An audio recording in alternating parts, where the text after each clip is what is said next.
جلسه‌ای که امروز ما داریم در مورد اولین سال شما در نتورک هست. افرادی که وارد این صنعت جدید میشند، سیستمی رو یاد میگیرند و سالها میخوان در این صنعت کار بکنن.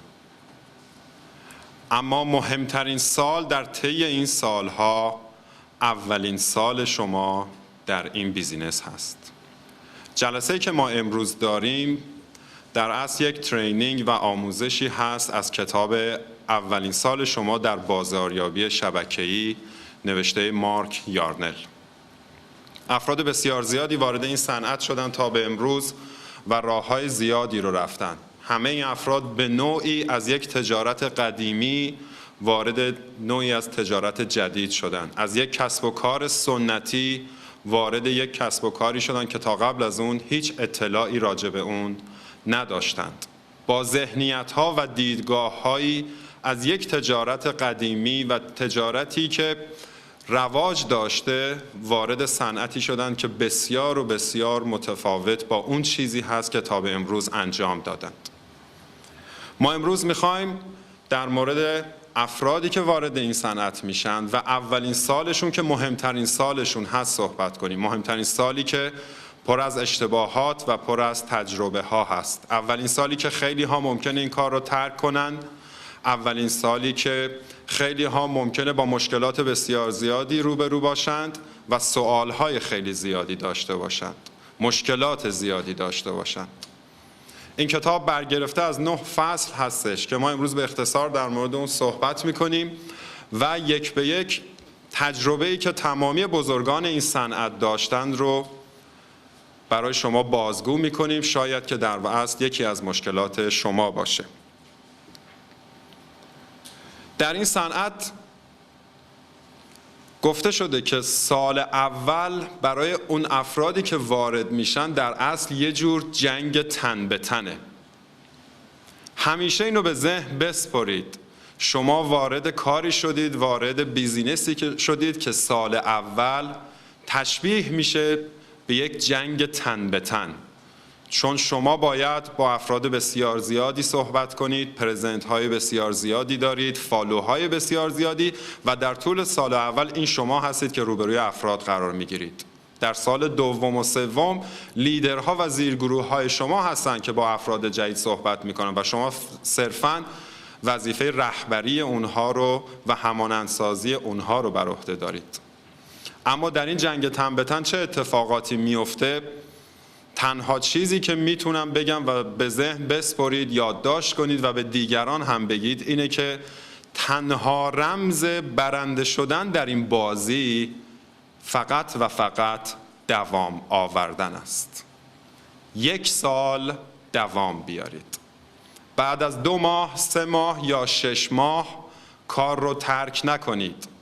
بعد از 6 ماه یا 7 ماه دل سرد نشید. روحیه خودتون رو از دست ندید. 1 سال دوام بیارید، با لیدرهاتون مشورت کنید و کار رو ادامه بدید، چون تنها رمز موفقیت در این بازی دوام آوردن در سال اول هستش. از کسب و کار سنتی اگر بخوایم بگیم همه به نوعی میشناسند اون رو. همه ما یک روزی کسب و کار سنتی داشتیم و شاید بعضیا هنوز هم داریم ادامه میدیم. میدونیم کسب و کار سنتی شامل انواع مدیریت ها میشه، امنیت شغلی وجود نداره، خیلی وقتها حقوق بگیری هست، از صبح تا شب سر تایم رفتن، سر تایم بیرون آمدن، کاغذ بازی ها و. اما نتورک هیچ کدوم اینها رو نداره. باز هم به یاد داشته باشیم، بنویسیم و به دیگران هم بگیم که نتورک و این صنعت سیستمی بسیار ساده هست که اصلاً انجام دادنش کار ساده ای نیست. این چیزیه که همه شما باید در ذهن داشته باشید.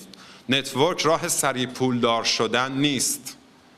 نتورک رسیدن به آرزوها و اهداف و آمال ما در طی 6-7 ماه نیست. خودش سیستم ساده ای داره و جالب این که شما روزی موفق میشید که بتونید این سادگی رو تکثیر پذیری کنید. در ادامه بهش میرسیم که چه راههایی داره و چه مشکلاتی رو ما با اون مواجه هستیم در طول کارمون. اما به یاد داشته باشید نتورک سیستمش ساده است، اما انجام دادنش کار ساده‌ای نیست. شرکت‌های نتورک سالهای ساله که دارن کار میکنن، 10 سال هست. میلیون ها نفر در دنیا امروز مشغول به این صنعت هستند و راه درآمدشون این بیزینس هست. بیلیون ها دلار در سال درآمد شرکت هایی هست که دارن نتورک میکنن. بسیاری از این شرکت ها امروز در بازار بورس نیویورک هم هستند و در اونجا سهام دارند. خیلی چیزها میدونیم، از آدم های موفقی رو دیدیم، اما یک سوال در ذهن ما باقی مونده: اگر نتورک انقدر خوبه، اگر این صنعت جدید انقدر رو به پیش رفته، آدم های زیادی اومدند و در اون موفق شدند، پس چرا من افسردم؟ این دقیقاً سوالی هست که امروز ما میخوایم جواب اون رو به شما بدیم و پیگیری میکنیم لحظه به لحظه این 1 سال شما رو، کارهایی که کردید و کارهایی رو که باید انجام بدید. همینه. اگر نتورک انقدر خوبه که شما تعریفش میکنید، انقدر خوبه که همه پولدار شدن، این همه کتاب داره، بیش از 3000 ریفرنس داره، صنعتی 60 ساله هست، پس چرا من اینقدر افسردم؟ میایم و دلایل شکست افراد، کنارگیری افراد، دلسردی و افسردگیشون رو با هم بررسی میکنیم.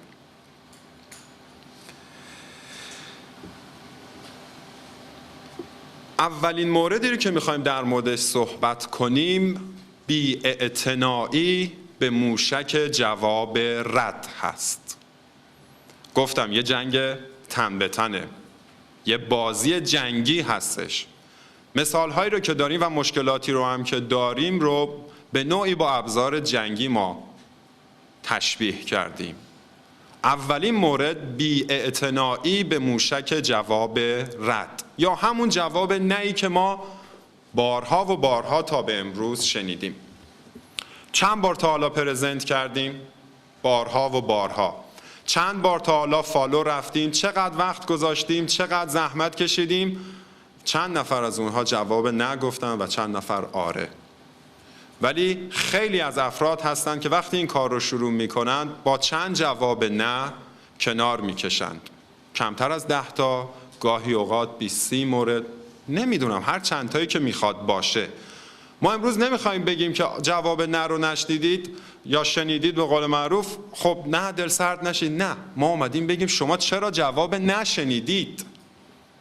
شمایی که با آشنایانتون شروع کردید، شمایی که با دوستان صمیمیتون شروع کردید، با افرادی که دوست داشتید با شما کار کنن، با افرادی که به اونها در اصل اطمینان داشتید، اعتماد داشتید، چرا جواب نه بر روی شما تأثیر گذاشت و اصلا چرا اونها به شما جواب ندادند؟ توی بیان ساده، خیلی ساده، میخوام بگم که جواب نهی که تا به امروز شما شنیدید حقیقتاً و صرفاً تصویر منفی خود شما بوده. هیچ کسی وقتی به شما جواب نگفت به شخصیت شما جواب نگفت، به دوستی با شما جواب نگفت، به این بیزینس و این تجارت جواب نگفت. خوشحال باشید، نه ناراحت از جوابهای نه، چون اون جواب نه در اصل تأییدی بر تصویر منفی هست که هنوز در شما وجود داره. اون تصویر منفی چیه؟ بشینید با خودتون فکر کنید که چند بار تا حالا جواب نه شنیدم. آیا اون موقع که جواب نه رو شنیدید واقعا پرزنت رو عالی انجام میدادید؟ آیا واقعا تبحر کافی در فالو داشتید؟ آیا اون لیدری رو که با خودتون برده بودید به اون تبحری رسیده بود و مهارتی رسیده بود که شما به عنوان لیدر اون رو با خودتون بردید؟ آیا تونستید جوابهاش رو بدید؟ برگردید به شرایطی که به شما گذشته، یه مقدار در موردش فکر کنید. بیاید اصل و ریشه رو پیدا کنید که چرا جواب نشنیدید. یکی میگه کلاهبرداریه، یکی میگه دزدیه، میگه آقا بابا ولم کن اینجوری. نه، اینها نیست، اینها نیست، هیچ کدوم اینها نیست. دلیلش در خود شماست. آیا تمام افرادی رو که پرزنت کردید و یا در فالوشون شرکت کردید، اون لحظه‌ای که پرزنت کردید و اون لحظه‌ای که فالو رو انجام دادید و به شما گفتن جواب نه، هیچ شکی به کارتون نداشتین؟ یقین و ایمانتون به این کار 100% بود؟ اگه شک داشتید، اگه هنوز خودتون این کار رو باور نکرده بودید، چطور انتظار دارید کس دیگری این رو باور کنه؟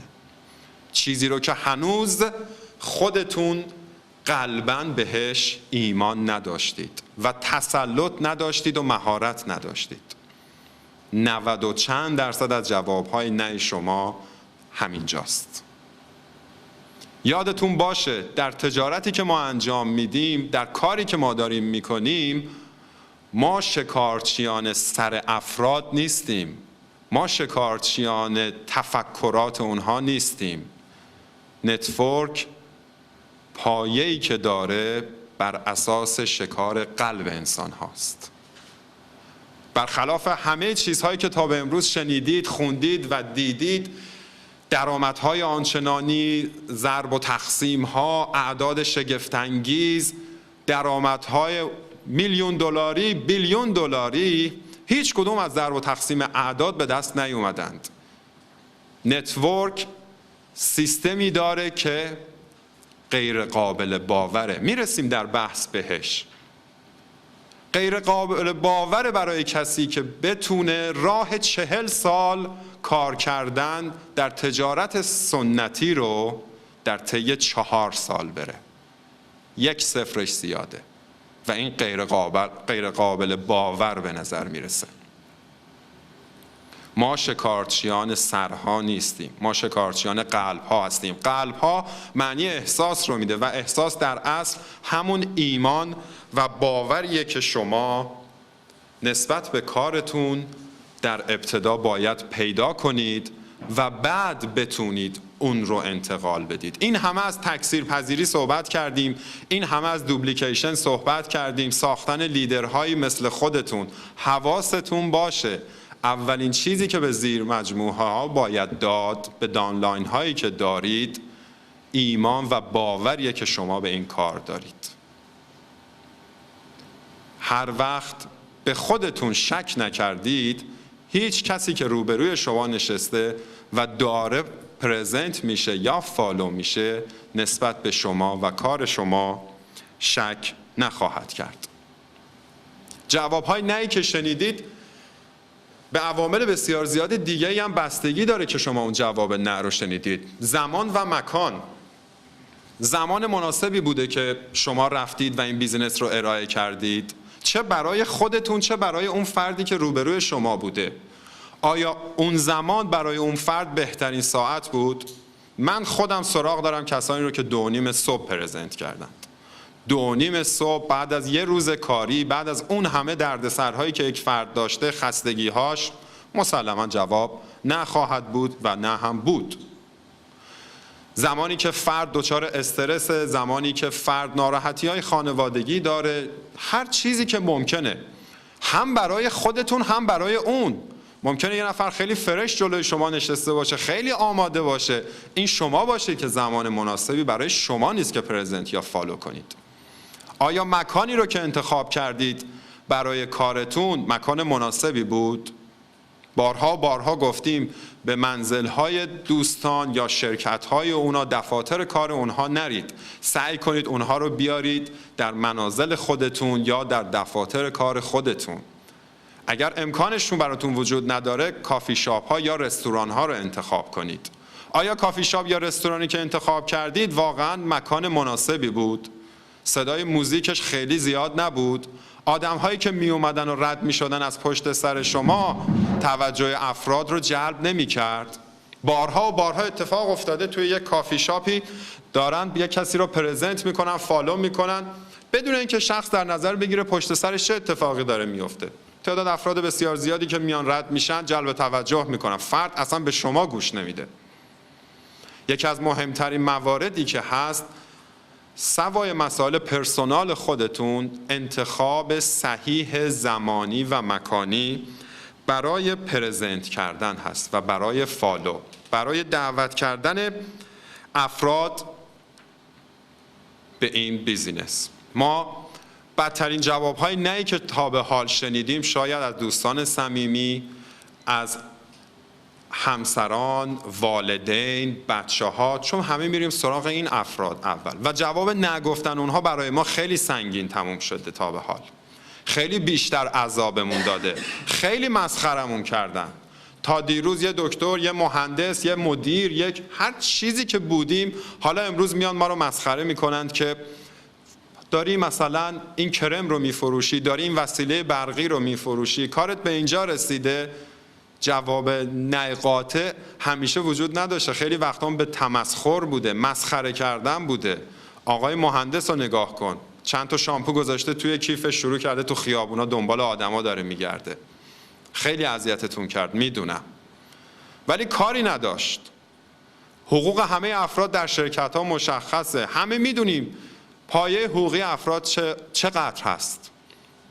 کافی بود فقط به اونها میگفتید که هیچ اشکالی نداره، اما من 6 ماه بعد به تو زنگ میزنم و چکم رو به تو نشون میدم. این باعث میشد که هم خودتون حرکتی کرده باشید و ناراحت نباشید و همین که جواب قاطعی داده باشید به تمسخرهایی که شدید و خواهید شد در آینده.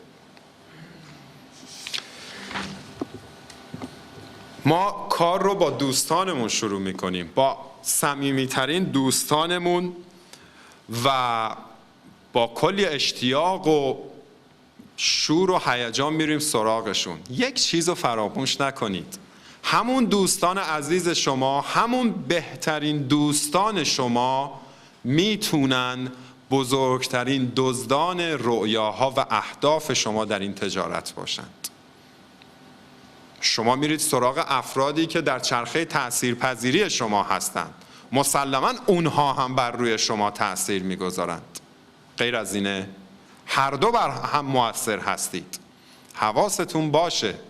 خیلی از جوابهای نه، خیلی از تمسخرها، خیلی از گوشه کنایه زدنها تا به امروز باعث شده که خیلی از نتورکرها از کار کنار برن، چون دوستان صمیمیشون نه تنها به اینها کمک نکردن و وارد این صنعت نشدن، بلکه لقب دزدان رویاها و اهداف اینها رو به خودشون گرفتن و شما در از تحت تاثیر اونها قرار گرفتید. دو جمله خیلی قشنگ هست که من مدت هاست این رو هر جا میرم تکرار میکنم. دوست دارم شما بنویسید و این رو بارها برای خودتون تکرار کنید، چون واقعا وقتی من این 2 جمله رو خوندم خیلی در کارم موفق تر بودم. 2 عامل اصلی هست که باعث شکست افراد و دلسرد شدنشون و اون چرا من افسرده‌ام میشه. چون گوش میکنید به حرف افرادی که هیچ چیز از نتورک نمیدونند، از تجارت شما، از سیستم نتورک. آره، گوش میکنید به افرادی که هیچ چیز از نتورک نمیدونند، خاله، دایی، پسر خاله، همسایه بغلی، رئیس شرکت، کارمند شرکت و دوم این که گوش نمی کنید به حرف لیدرهاتون که همه چیز میدونند. همه ما تا به امروز شاید به نوعی این کار رو کردیم. هر کسی از راه رسید تونست ما رو دلسرد کنه. هر کسی از راه رسید هر چیزی که گفت بدون اینکه هیچ اطلاعی داشته باشه ما رو افسرده کرد، ما رو به فکر انداخت، در صورتی که اونها 5 دقیقه هم نمیتونن در مورد نتورک صحبت کنند، ولی ما به اونها گوش کردیم و برعکس گوش نکردیم، در جلسات حاضر نشدیم، ترینینگ ها رو نرفتیم که لیدرهایی بودند که همه اطلاعات رو از این صنعت داشتند و میتونستند به ما بدند.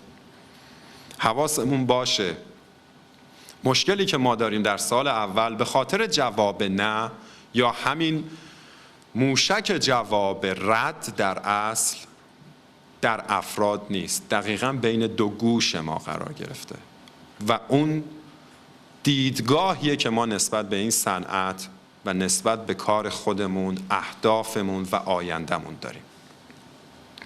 پس ابتدا شک رو در خودتون از بین ببرید، ابتدا دیدگاهتون رو عوض کنید، به کارتون ایمان بیارید و باورش کنید، آموزش ها رو یاد بگیرید و بعد شروع به کار کنید. اون وقت جواب رد و منفی در شما تأثیر منفی نمیگذاره و خیلی خوشحال باشید از جواب نهی که میشنوید، چون هنوز نشون میده تصویر منفی در شما وجود داره و هنوز شما اشکال دارید و چه بهتر که زودتر اون اشکال رو پیدا کنید و برطرفش کنید. آدم‌های ضعیف با هر جواب نهی که میشنوند، یک یا دو مورد جواب نه که میشنوند از کار کناره میگیرند. نه در مورد نتورک، در مورد همه چیزهایی که در زندگی وجود داره. از کار کناره میگیرند، از احساسی که دارند، از راهی که میرند. آدم‌های معمولی با چند تا جواب نه به فکر فرو میرن، به گوشه‌ای پناه میبرن، به هوای مطالعه کردن و کتاب خوندن و تحقیق کردن دست از کار میکشن و یه مدت زمان زیادی رو از دست میدن. اما آدم‌های قوی با هر جواب نهی که میشنوند یک قدم به آره نزدیکتر میشن. خیلی از جواب‌های نهی که ما شنیدیم، جواب‌های ردی که ما شنیدیم تا به امروز، به دلیل این بوده که ما کار رو جدی نگرفته بودیم. واقعا بوده. به خودتون برگردید. همه آدم‌های موفق شدن در این صنعت که یک روزی واقعا کار رو جدی گرفتن، واقعا به عنوان یک شغل بهش نگاه کردند. تنها تفریح نبوده، تنها وقت گذرانی نبوده، به طور جدی کار رو آغاز کردن. خیلی وقتا وقتی شما جواب نه رو گرفتید به خاطر این بوده که هنوز از شروع کار میترسیدید. وقتی داشتید چیزی رو بیان میکردید، وقتی داشتید جوابی به کسی میدادید، لرزش صدای شما مشخص بوده. عدم تسلط شما کاملا در صحبت‌هاتون مشخص بوده و برای همین بوده که شما جواب رد یا نه رو از طرفی که خیلی شاید باور میکردید مثبت باشه گرفتید. و اما این جواب رد رو خیلی مواظب باشید که از چه کسانی گرفتید. میدونید که ما برای شروع کار لیست گرم و لیست سرد داریم. حواسمون باشه و میریم تو بحث، قسمت‌های بعدی بحثمون بهش میرسیم که همیشه اینو به خاطر داشته باشید که کارتون رو با لیست گرم افرادتون شروع کنید. میرسیم بهش در فصل‌های بعدی که چه افرادی هستند، با چه خصوصیاتی و ما چه کاری باید در مورد اونها انجام بدیم. این یک خلاصه‌ای بود در اولین مورد از این جنگ تن به تن در سال اول که تشبیهش کردیم به موشک جواب رد. دومین قسمتی رو که میخوایم در موردش صحبت کنیم و باعث استاپ شدن افراد، دلسرد شدنشون، پیشرفت نکردن مجموعه هاشون میشه، اسمش رو میگذاریم اجتناب از تله مدیریت. در صنعت نتورک، در این کار جدیدی که ما شروع کردیم، همه چیز به نوعی فرق میکنه. سیستم یک سیستم بسیار ساده هستش. اون دست و پاگیری های تجارت های قدیم رو نداره، مشغله های فکری و ذهنی قدیمی رو نداره، کاغذبازی ها رو نداره. یه نگاهی به اطرافمون بندازیم. سالها پیش و دهها سال پیش شاید هواپیما نبود. با یک چیز خیلی ساده شروع شد. اما این صنعت هواپیما سازی هر سال رشد کرد. صنعت اتومبیل سازی، ساختمان سازی، پزشکی، داروسازی، فنی مهندسی، کشاورزی. نگاه کنید به 50 سال قبل تا به امروز همه چیز رو به تغییر و تحول بوده. خود ما، لباسهایی که میپوشیم، غذاهایی که میخوریم، همه چیز به نوعی در حال اصلاح شدنه و این بیزینس جدید، این نتورک اومده تا به نوعی اصلاح کنه سیستم های کاری گذشته رو، مارکتینگ های قبلی رو، مارکتینگ های پرهزینه قبلی رو. خب افرادی که شما وارد مجموعتون میکنید یا ما وارد مجموعه میکنیم از همین سیستم ها دارن وارد میشن.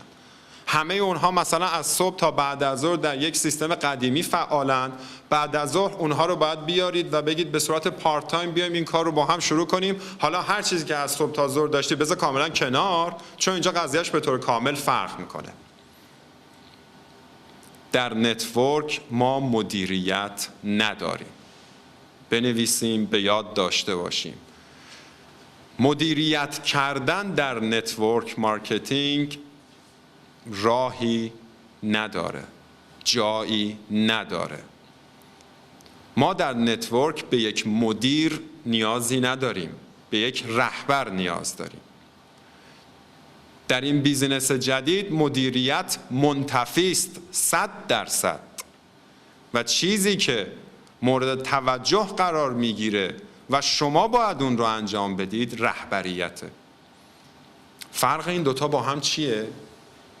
مدیر کیه؟ رهبر کیه؟ مدیریت چیه؟ رهبریت چیه؟ یه جمله میگم خیلی ساده نیست ولی یه مقدار ذهن رو باز میکنه و میتونید بعداً خیلی بیشتر روش فکر کنید و با هم بحث میکنیم در آنتراکی که داریم تا ببینیم هر کدوم چه برداشتی داشتیم. مدیریت درست انجام دادن یک کار است. به شما یک پروژه رو میدن، یک محصولی رو میدن، میگن شما مدیر این هستی، این کار رو باید بکنی، به این اهداف برسی، اینقدر باید فروش داشته باشی، این سیستم، این کارمندان و مدیریت درست انجام دادن یک کار است، اما رهبریت انجام دادن یک کار درست است. اما رهبریت انجام دادن یک کار درست است. اون کاری رو که ما مدیریم نمیدونیم درست و داریم خیلی خوب انجام میدیم، اصلا نمیدونیم کار درست هست یا نه. 40 سال کارت میزنیم، 7 صبح وارد یه آفیسی میشیم، 4 بعد از ظهر هم کارت میزنیم میایم بیرون، کت شلوار کرواتمون رو میپوشیم، ادکلون‌های خوشبو میزنیم، صبح تا شب جلسه میذاریم، با کامپیوتر یادداشت‌ها، دستور دادن‌ها و یک کاری رو داریم خوب انجام میدیم ولی نمیدونیم اصلا اون کار درست هست یا نه. حواسمون باشه درست انجام دادن یک کار بی ارزش هیچ ارزشی نداره. رهبریت انجام دادن یک کار درست است. مدیریت درست انجام دادن یک کار است. حالا اون کار خودش درسته یا نه این جای سوال داره. بله، افراد زیادی میان و با نظرها و دیدگاه‌های قبلی وارد مجموعه ما میشن. خیلی هاشون هنوزم که هنوز دنبال یه میز میگردن. خیلی هاشون هنوزم که هنوز دنبال کامپیوتر و لپتاپ میگردند و هنوزم که هنوز میخوان دستور بدند. هیچ جایی نداره. همیشه سعی کنید با زیرگروه هاتون دوست باشید. فرندشیپ و ریلیشنشیپی که میگن اینجاست و این تنها از عهده یک رهبر برمیاد، نه یک مدیر. یک مدیر بلا فاصله یه چارت سازمانی میکشه، چند تا برای خودش معاون انتخاب میکنه، چند تا پایینتر از اونها و که هیچ ریلیشنشیپ و فرندشیپی بین اونها نیست. اما در نتورک فقط دوستی ها و روابط صحیح انسانی هست که به شما کمک میکنه و کمک میکنه که شما تکثیرپذیری رو به نحو احسن انجام بدید و بتونید در رده های پایین تر از خودتون شبیه خودتون رو داشته باشید. خیلی تاکید میکنیم ما تو جلسات امروز روی تکثیرپذیری و ساده بودن. هرچه ساده تر بگیرید، هرچه ساده تر برگزار کنید، تکثیرپذیری شما سریعتر، ساده تر و موفق تر خواهد بود. هرچه پیچیده ترش بکنید، کار خود شما مشکل میشه. چون خیلی از افراد مدیر نیستند، تحصیلات عالیه ندارند و از عهده خیلی چیزها ممکنه بر نیان. جلساتی که توی هتل ها یک مدیر برگزار میکنه عادت داره بهترین هتل رو بگیره، گرونترین هتل، بهترین پذیرایی، لباس های آنچنانی، ماشین های آنچنانی. کی میتونه اینها رو تکثیرپذیری کنه؟ هر کسی وارد این جور جلسات بشه همونجا یکه میخوره. یعنی منم باید تا 6-7 ماه دیگه یه همچین مراسمی برگزار کنم، یه همچین لباسهایی بپوشم، با یه همچین ماشینایی بیام، مهمونی که منم میدم، میتینگی که منم میذارم باید تحت این شرایط باشه. 90% افراد همچین کاری رو نمیتونن بکنن و این تکثیرپذیری رو نخواهند داشت. و اما خیلی وقتها ما دچار تله مدیریت میشیم در رابطه با افراد نزدیک خانواده‌مون. نزدیکترین افراد، بارها اتفاق افتاده که اومدن خواهر، برادر، همسر، پدر، مادر و همچین نزدیکانی رو وارد شبکه کردند و بعد حالا به خاطر روابط خانوادگی، اینکه بیشتر اونها رو میبینن، در دسترس هستن، بیشتر درگیر شدن به نوعی. یعنی به جای اینکه برن به زیر مجموعه های دیگر برسن، 6 ماه 7 ماه اومدن و با افراد نزدیک خانواده کار کردن تا به اونها ثابت کنن که این کار خوبیه، ثابت کنن که یه روزی پیشنهادشون به برادر، خواهر، دایی و غیره خوب بوده، آبروش رو تو فامیل حفظ کنن و بقیه مجموعه ها رو فراموش کردند. سعی نکنید بر نزدیکترین افرادتون مدیریت کنید. اونها هم مثل افراد دیگر هستند و وقتی که شما میگذارید باید نسبت به همه افراد کاملا یکسان باشه. هیچ وقت سعی نکنید بر اساس مدیریت و دستور دادن به بچه‌داری گروه هاتون بپردازید. هیچ وقت سعی نکنید که اونها سختی نبینند. به جای کسی پولی پرداخت نکنید. به کسی نگید تو بیا فقط لیست تو بده به من بده دیگه کاریت نباشه. اونها رو به خودتون وابسته نکنید. اینها خیلی مهمه. وابستگی یک جانبه اونها به شما در آینده برای شما مشکل ایجاد میکنه، چون شما همیشه انقدر وقت ندارید که به اونها رسیدگی کنید. حواستون باشه دقیقاً بابت وقتی که میذارید، زمانی که میذارید بابت تک تک افراد. یک داستان جالبی هم اینجا هست در مورد کاری که ما در شبکه انجام میدیم و اشتباهاتی که میکنیم. داستان این هستش که میگه یه فضایی رو در نظر بگیرید که تعداد بسیار زیادی اومدن نشستند، یک پیانویی در وسط صحنه هستش، یک آقایی با کت، شلوار، کراوات خیلی خوشتیپ میاد پشت پیانو میشینه و شروع میکنه به نواختن پیانو و صداهای عجیب و غریب و وحشتناکی شروع میکنه از این پیانو در آوردن و معلوم میشه که هیچی بلد نیست اصلا. تمام جمعیت شروع میکنن به مسخره کردن، به بد و بیرا گفتن، چیز پرتاب کردن و خلاصه این آقا کارش رو انجام میده و از صحنه میاد بیرون و نفر بعد که یک استاد واقعی پیانیست هست میاد پشت پیانو میشینه، قطعه ای رو میزنه و همه اون رو تحسین میکنن. وقتی استاد برمیگرده میره پشت صحنه میبینه که اون فرد اولی که اون افتضاح رو در اصل به بار آورده بود خیلی راحت نشسته جلوی آینه و داره کت شلوار کراواتشو درست میکنه و اینها. بهش میگه تو ناراحت نشدی از اینکه مردم با تو اینجوری صحبت کردند و اینها؟ و خیلی قاطع برمیگرده میگه نه اصلاً، چون مشکل از پیانو بود. مشکل از پیانو بود. ما عادت نداریم تقصیرها رو به گردن بگیریم. برید روش فکر کنید. واقعا بارها و بارها در زندگی ما اتفاق افتاده، به جایی رسیدیم که گفتیم که بدشانسی بود، خب دیگه چیکارش میشه کرد، تقدیر اینجوری بود. نه، تقدیر نبود، تقصیر بود. بیایم تا به امروز خیلی از تقصیرهایی رو که داشتیم به گردن بگیریم، فرار نکنیم، بیایم حلشون کنیم، راه حلی براشون پیدا کنیم. پشت سرمون این همه مشکل و تقصیر از خودمون باقی نذاریم. پس یاد داشته باشیم که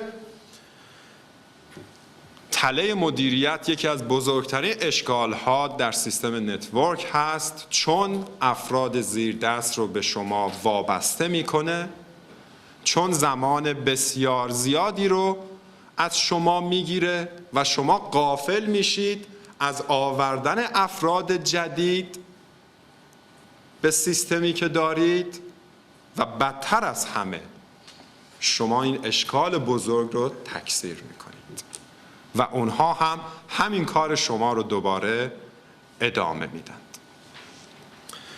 فصل بعدی که میخوایم در موردش صحبت کنیم بازم جنگیه. جا خالی دادن از اژدر افسردگی.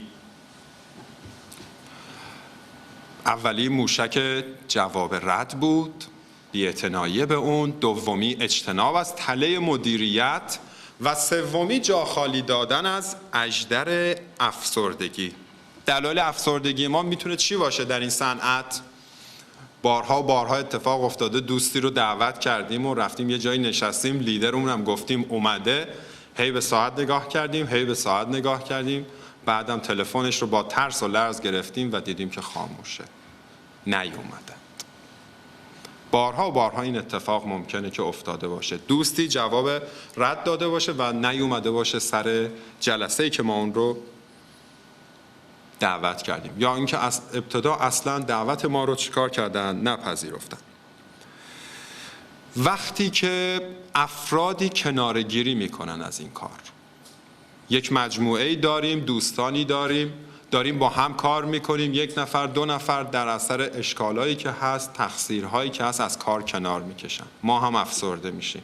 تا دیروز با اونها بیرون میرفتیم، تا دیروز با اونها داشتیم کار میکردیم، مطالب تهیه میکردیم، مواد آموزشی رو و حالا که اونها رفتند ما هم به نوعی دچار افسردگی شدیم. در مواقعی که دچار افسردگی میشید تنها راه حل شما مشورت با سرگروهتون و لیدر شما هست، هیچ راه دیگری وجود نداره. مسئله بعدی که مشکل ایجاد میکنه و باعث افسردگی افراد میشه، انتقال دادن دیدگاه‌های منفی یا در اصل اخبار منفی هست. حواسمون باشه ما داریم یک کاری رو میکنیم که بر اساس تصاعده. چند بار نشستیم تا حالا گفتیم که بر اساس این تصاعدی که وجود داره، 1 میشه 2، 2 میشه 4، 4 8 16 32 60 و الی آخر. تصاعد خیلی به ما کمک میکنه ما به درآمدهای بالایی برسیم. وایسید، صبر کنید. یه چیزی رو هیچ وقت یادتون نره، همین تصاعد میتونه شما رو، کافیه یک لیدری این اشتباه رو بکنه، با زیرگورش که داره صحبت میکنه برگرده، حالا ناخوشه، برگرده به که من یه خورده حال ندارم یا یه مشکلی برام پیش اومده، یه 2 هفته فعلا نمیخوام کار کنم. خب یک میره به 2 چی میگه؟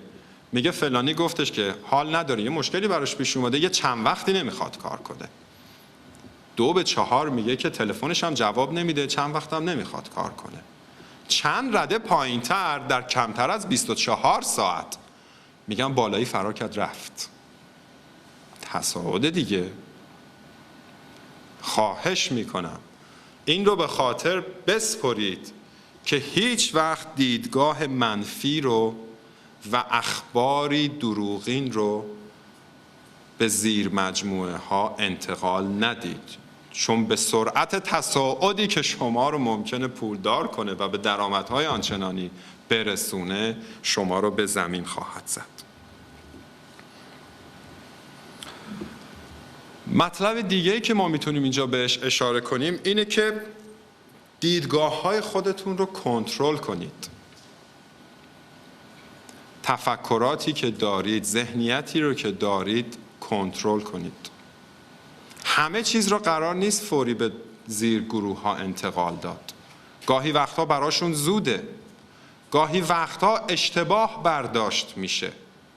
گاهی وقتا هم که اگر جنبه منفی داشته باشه که دیگه خیلی بدتر از این حرف هست. اما یک شعار، حالا میتونم بگم یا چرا شعار، یک اصل: اخبار ممنوع. یعنی چی اخبار ممنوع؟ در نتورک یه اصلی وجود داره که خیلی به شما کمک میکنه. اخبار ممنوع. میشه خودتون رو از شر اخبار راحت کنید؟ فکر میکنید راهی وجود داره؟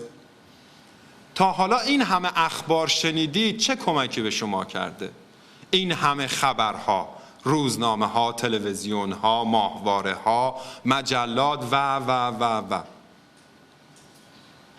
یه چیز جالبی رو شما میدونید؟ تا حالا بهش دقت کردید که وقتی نشستید و 2 ساعت دارید تلویزیون نگاه میکنید یا روزنامه میخونید یا هر چی داره به شما یک خبری رو میده، شما دارید میشنوید یک سری چیزها رو، اما هر وقت یه خبر منفی هست شروع میکنید خوب گوش میدید.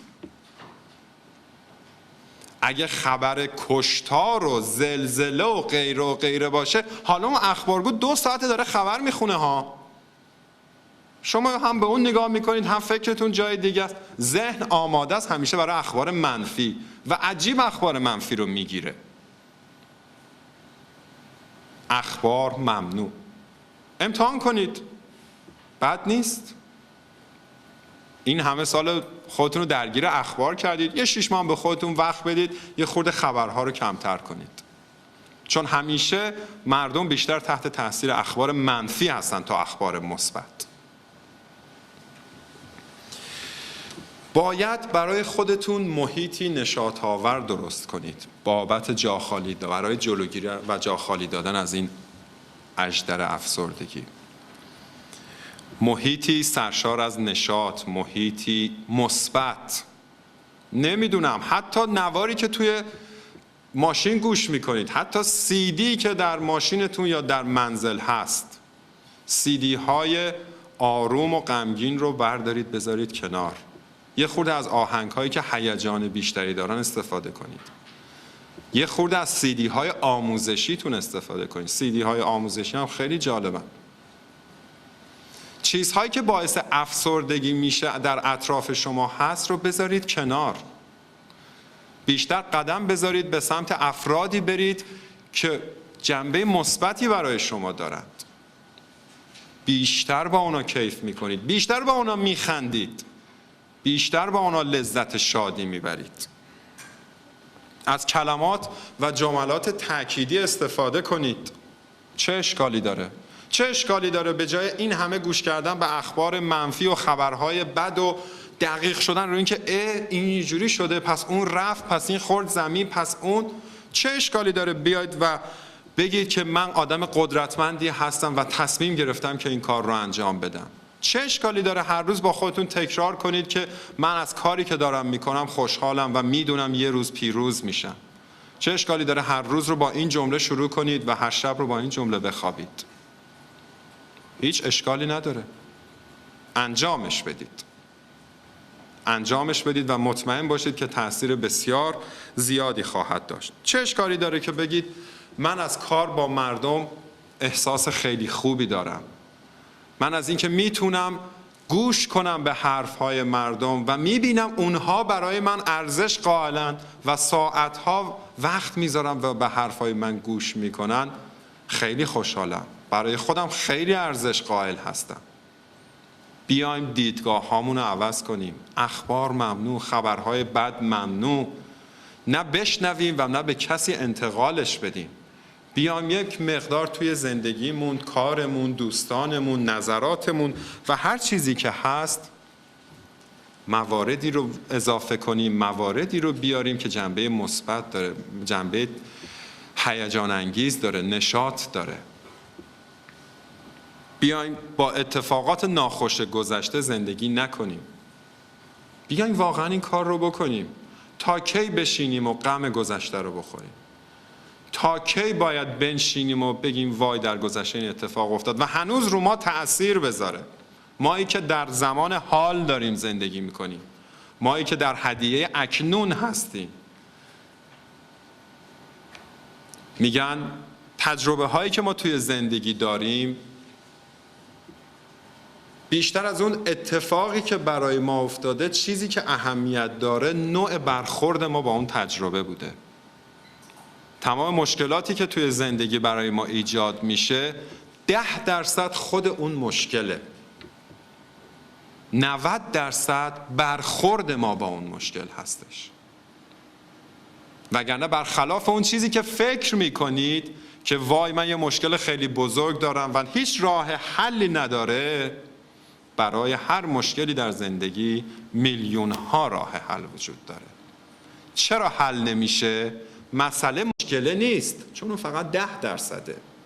مسئله برگشت و بازخوردیه که شما نسبت به اون مسئله و مشکل دارید و نوع برخورد شما، نگاه شما با اون مسئله و مشکل هست. همه اینها هست که باعث افسردگی شما میشه و باعث میشه که خیلی از افراد بیان و دست از کار بکشن در همین 1 سال اول.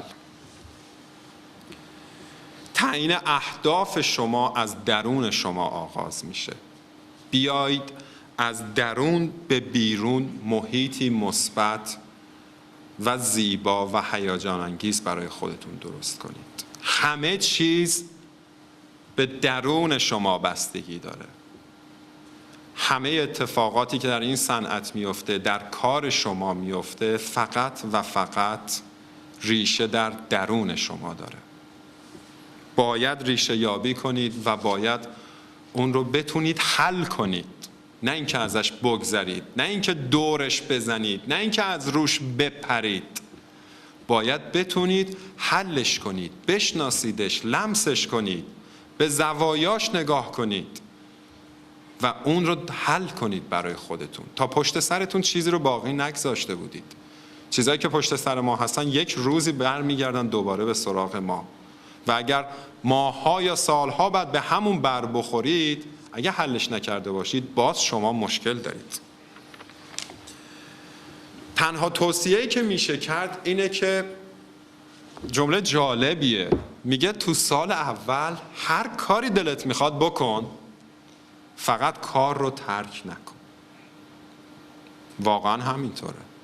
بزرگترین نتورکرها هنوز هم دارن اشتباه میکنن. بعد 10 سال، 15 سال، 20 سال.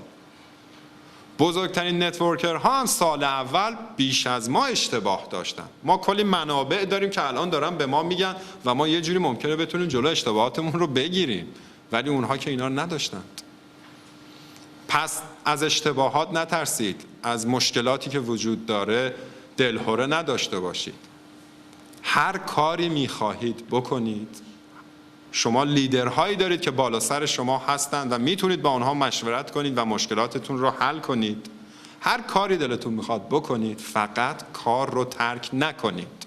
چون در این سیستم، در این تجارت و در این بیزینس، احیا کردن یک گروه که ما اسمشو میذاریم گروه مرده، گروهی که دست از کار کشیدن و کنار رفتن و حالا میخوان دوباره برگردن، احیا کردن و زنده کردن یک گروه مرده بسیار و به مراتب سخت‌تر از ساختن یک گروه جدیده. هر کاری میخوایم بکنید، فقط کار رو ترک نکنید. بحث بعدی که میخوایم بریم سراغش باز هم جنگیه. این دفعه صحبت از موشک و اژدر و تله نیست، میخوایم بریم سراغ تانک توقعات نادرست. فصل بعدی رو که میخوایم در موردش صحبت کنیم اسمش رو گذاشتیم متوقف سازی تانک توقعات نادرست. همیشه یادمون باشه که در این کار موفقیت ما بر اساس صداقت ماست، نه اغراق ما. و اگر واقعا به دنبال چیزی حقیقی داریم میگردیم، به قول گاندی هیچ وقت نمیشه به حقیقت رسید مگر از راه صداقت. تانک توقعات نادرست برداشت‌های خود ما از این سیستم هست و افرادی که به ما مراجعه می‌کنند و اونها اهداف، رویاها و آرزوهایی دارند. باید دقیق این موارد بررسی بشه. به هیچ کس قول ندید. توقعات نادرست یعنی که ممکنه یک کسی بیاد وارد این سیستم بشه و بگه مثلا من در از 1 سال میتونم به فلان مبلغ برسم، میتونم فلان کار رو انجام بدم، مبلغی غیر قابل قبول، مبلغی تقریبا میشه گفت باور نکردنی، و ما صرفا به خاطر اینکه یک نفر رو وارد سیستم بکنیم در همون ابتدا بهش بگیم که بله این قابل رسیدن هست و به راحتی تو میتونی این کار رو انجام بدی. باید جلوی توقعات نادرست رو گرفت. هر هدفی، هر آرزویی، هر چیزی که در ذهن افراد وجود داره نیاز به نوشتن یک اکشن پلن کاملا صحیح، برنامه زمانبندی شده و خیلی عوامل دیگه داره. همیشه ما صحبتی که کردیم اینه که موفقیت تو در اینجا وابسته به تلاشته. میخوام بگم چیزی برتر از تلاش فرد هم وجود داره و اون چیزی هست به نام دیدگاه اون شخص. اون چیزی که باعث موفقیت فرد در اینجا میشه، سوای تلاش زیادی که میکنه، نگاهش و دیدگاهش نسبت به این مسئله هستش. ما در نتورک هیچ محدودیتی برای افراد نداریم. هیچ معلولیتی در اینجا نمیتونه مشکل ساز باشه برای افراد. برای ثبت نام افراد، برای ورود افراد ما مشکل مدارج علمی نداریم. به قد و قیافه و ملیت و غیره کاری نداریم. هر کسی با هر سنی و با هر درجه علمی میتونه وارد شبکه بشه، چون از اون به بعد ما آموزش اونها رو بر عهده داریم. هر کسی رو میشه وارد سیستم کرد، آموزش اونها بر عهده ماست. فقط به یاد داشته باشیم بعضی افراد اصلا آموزش پذیر نیستند که این برمیگرده باز به خود اون افراد، ولی ما تا اونجایی که میتونیم باید این افراد رو هم در مجموعه خودمون نگه داریم. هیچ وقت به افراد بابت ورود به شرکت و کاری که میخوان انجام بدن وعده های دروغی نگید. محصولات باید استفاده بشه، هم از طریق خودتون و هم از طریق مشتریان. کیفیتش باید ثابت شده باشه. ما هیچ وقت نباید دست به کاری بزنیم و چیزی رو بیایم تبلیغ کنیم که از کیفیت اون خودمون بی اطلاع هستیم و یا اینکه خودمون اصلا تا به حال یک بار هم استفاده نکردیم اون رو. اولین مشتری خود ما هستیم.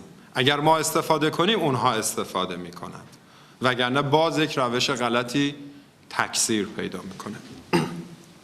حواسمون باشه خیلی ها که وارد سیستم میشن با این وعده میان که راه سریع پولدار شدنه، خیلی زود به پول میرسی، تلاش میکنی و باید به این افراد تفاوت شرکت های نتورک و هرمی رو توضیح داد و براشون این مسئله رو روشن کرد که شما درآمدی بالا خواهی داشت، اما راهی که هست در جلوی شما آهسته و طولانی مدت هست، اما محکم و همیشگی.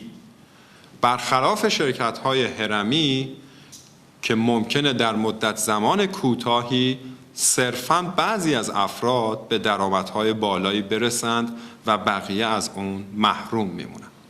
تفاوت بین شرکت‌های نتورک رو و شرکت‌های هرمی رو باید براشون توضیح بدید.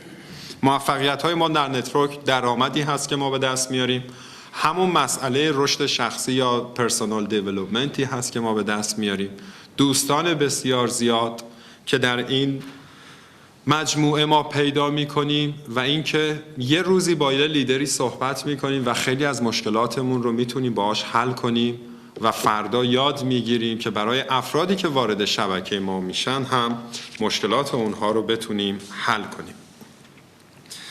واقعا مدت زمان خیلی مهمه اینجا در توقعاتی که مردم از کار کردن در این شرکت ها دارن.